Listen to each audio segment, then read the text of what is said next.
How much heating fuel would you need to survive a grid-down situation in the middle of winter? That was a question that was recently asked here on the channel, and I thought I would address it as best as I can. I'll set a baseline concept for your preparedness requirements when it comes to maintaining a level of heat during that exact type of situation. Now, of course, this is going to be very individual in the sense of your location, your environment, the type of structure you're trying to keep warm. So all those factors have to be kept in mind, but I'm going to give you at least the basic considerations for how long these heat sources should last based on the amount of fuel you would need to get through an entire winter. And winter lasts about 3 months, so we're going to go with 12 weeks, which equates to 2,016 hours. And we're going with hours because a lot of these heat sources are rated in the amount of hours they can last on a singular fuel source. So one thing you will need is safety precautions, because when we're talking about heat sources, there's a high risk of fire, so you're going to need things like fire extinguishers and smoke alarms, and you should also have carbon monoxide detectors just because some of these heating sources are dependent on gas, and it's just good to make sure you're going to be okay when using items like this one you see right here.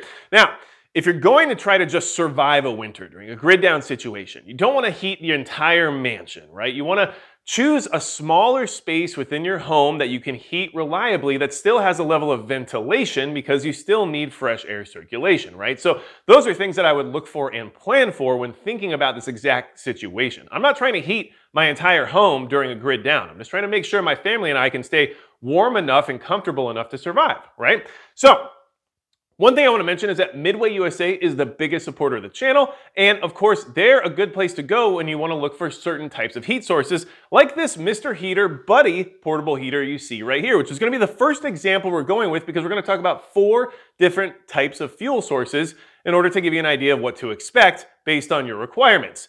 Propane is number 1, which this Mr. Buddy heater unit right here, or Mr. Heater Buddy unit, whichever you want to call it, actually runs off of. So this is an indoor rated propane heater, but having those precautions is still a good idea, and then having some level of ventilation is still important. So keep all that in mind, but this is rated for indoor use, okay? It runs off 1-pound propane cylinders, like the ones you see right here.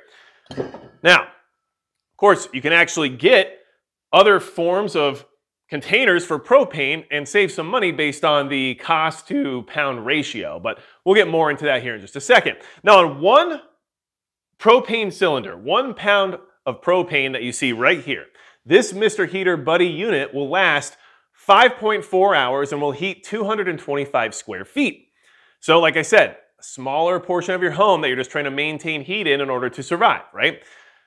What does that look like for an entire winter? So if we needed to keep this unit right here running for an entire winter, right, it would take 400 pounds of propane, 400 of these cylinders, which of course you can do better with when it comes to the size of the container, right? They make adapters you can actually use to hook something like this tank over here, a 15-pound propane tank, up to this unit, or you can actually get adapters that will allow you to fill the empty ones of these with a tank like this one. So there's a lot of ways you can approach this in order to save money based on how much you're spending per pound of propane.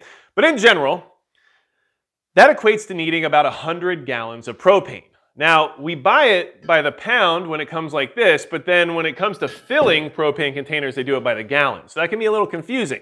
So what does that mean? Well, 100 gallons of propane is going to cost generally, on average, about $250, okay? And that's without the cost of the container you're filling or anything along those lines. That's just the propane itself.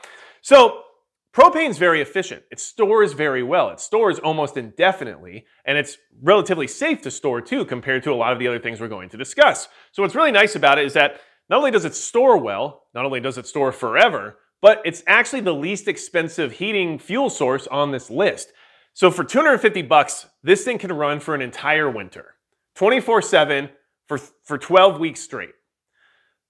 Not bad, but that's how much it would cost you to keep this up and running all winter long. Now, I'm not saying that's what you would need to do. I'm not saying that that's exactly what your plan should be, but I'm just using this control of running these systems for an entire winter just so we know exactly what we're looking at if we wanted to stock up on fuel sources for that possibility. Now, let's move on to wood, which is my wife's least favorite heating source on this list.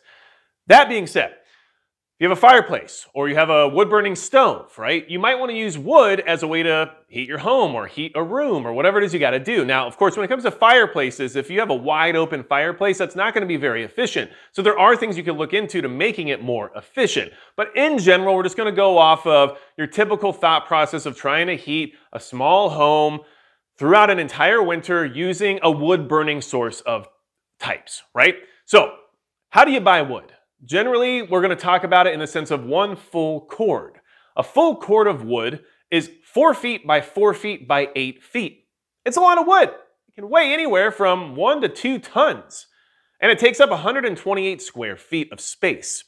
So wood is not the easiest to store because it's so heavy and it takes a lot of space in order to store it. And you have to store it properly so that it will still burn when you need to use it.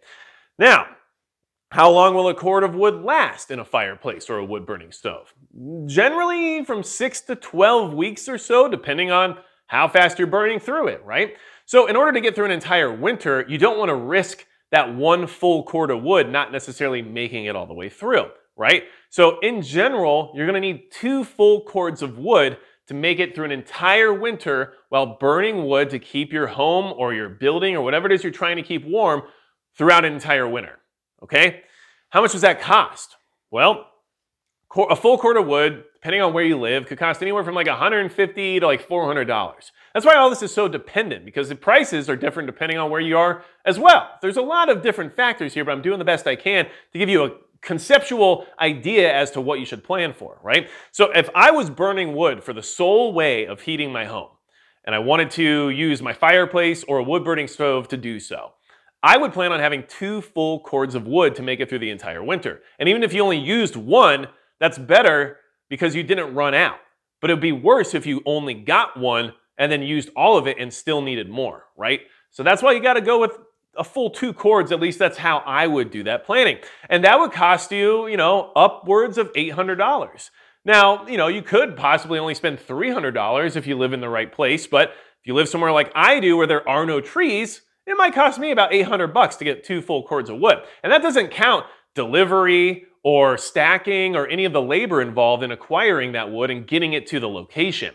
Not to mention, you're going to have to figure out some way to store it that has some level of shelter to it. So that's going to be an initial investment, right? So there's more cost to it. But even at the baseline cost of just the wood itself, you're looking at possibly $800 total to get enough wood to keep you warm through an entire winter. Bare minimum $300 total. And that's still more money than the propane, at least through this unit, running 24 hours a day, 7 days a week for an entire winter.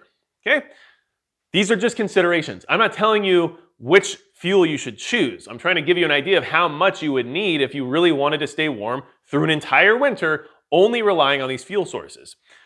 Hopefully this is something valuable for you. I really hope that. That's my whole goal here, is to just give you things to work with, all right? So what's the next fuel on the list? This is a popular fuel in certain parts of the country, and it still does a very good job of being efficient. It's not necessarily my #1 choice because propane just stores so well and has so many other benefits, but this is an option that's on the market, and that's kerosene, okay? Now, kerosene is, like most other fuels, it's going to burn at an efficient level and provide a lot of heat, but you have to have something to burn it in, right? So I'm just going to use a generic kerosene indoor rated radiant heater that I found on Lowe's, I think, and it's called the Sengoku, and it puts out 10,000 BTUs of heat, right? So it just seemed kind of like standard issue. It's like $150. It's nothing crazy, nothing fancy, all right? So we're going off of that to kind of have an idea as to how long kerosene should last, right? So that heater itself would heat 380 square feet. So, it heats more than this will, but they're in the same realm of just like a small room, right? We're trying to stay warm, we're trying to survive. We're not trying to live lavishly throughout our entire house, okay? Anyway, that Sengoku radiant heater has a 1.2 gallon tank, and it will last 14 hours. So, not bad, right? But, kerosene's not cheap by any means. And you will need 172.8 gallons of kerosene for that unit to run 24/7 through the entire winter, 12 weeks. And that's a lot of kerosene.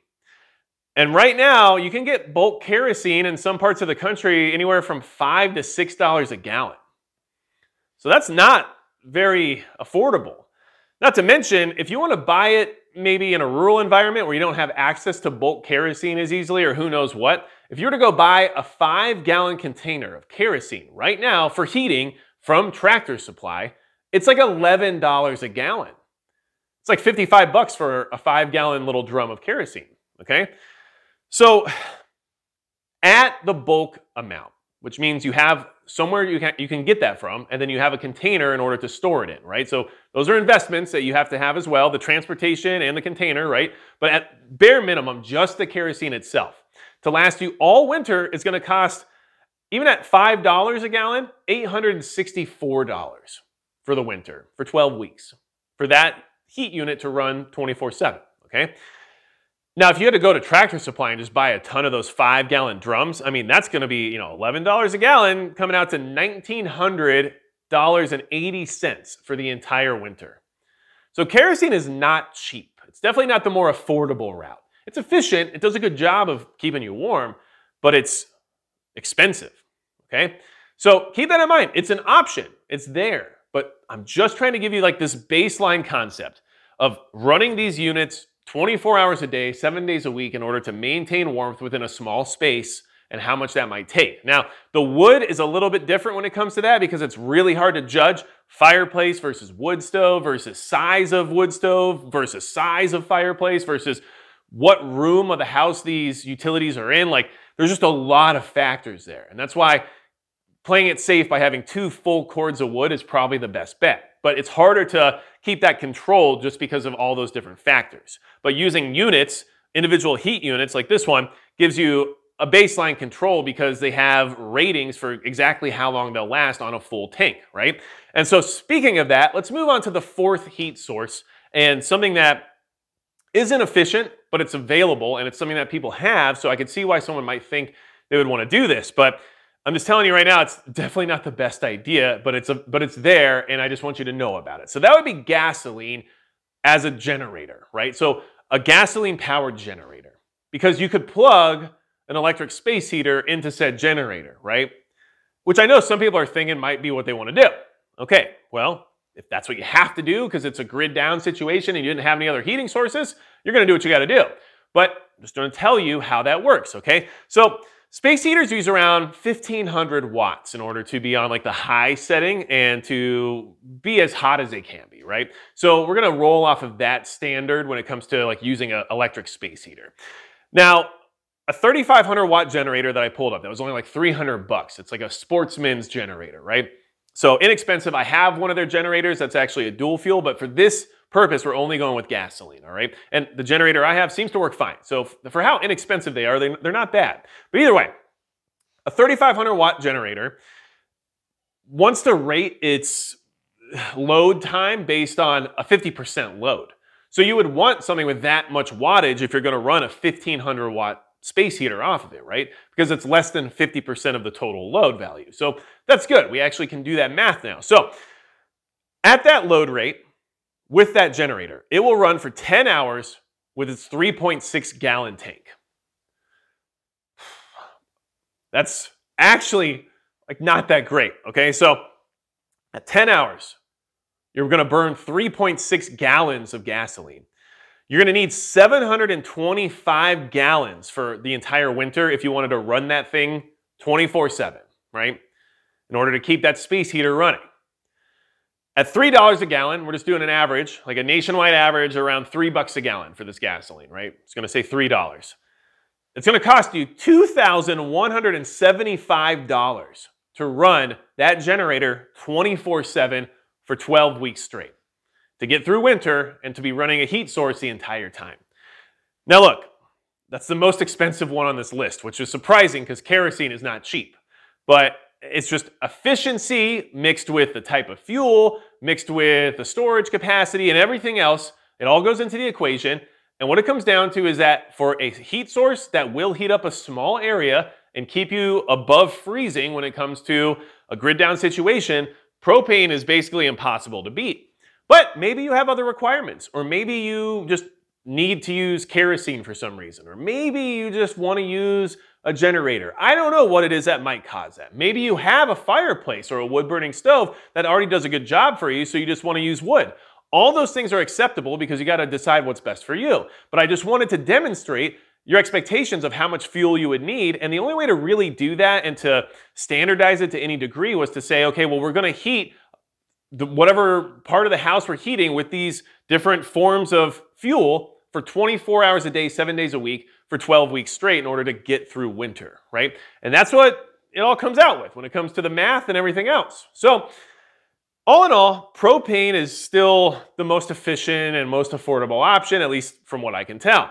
Now, I don't, buy full cords of wood, and I don't run kerosene heaters and stuff like that, so I don't have some personal experience with some of these things, but this is all researched information, from online, where I was able to put together these numbers and get this concept available to you, so that way you have a chance to make some of these decisions for yourself.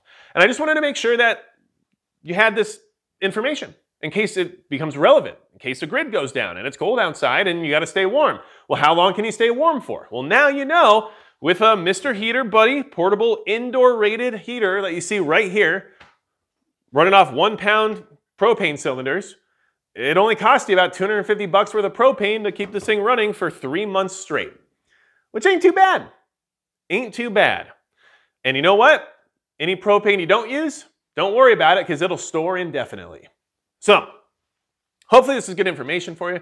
Any questions you have for me at all, go to magicprepper.com, leave comments below and let me know how you keep warm during the winter and what your plans are for a grid down situation, because it could help somebody else, especially if they're in your area. If you say, hey, I live in Arizona, our winters are a little different than yours, here's how I approach it. Well, somebody else from Arizona might look at that and say, awesome, I wasn't sure what I was gonna do, and now I know that this is a good idea for my environment, right? So let's do some of that networking.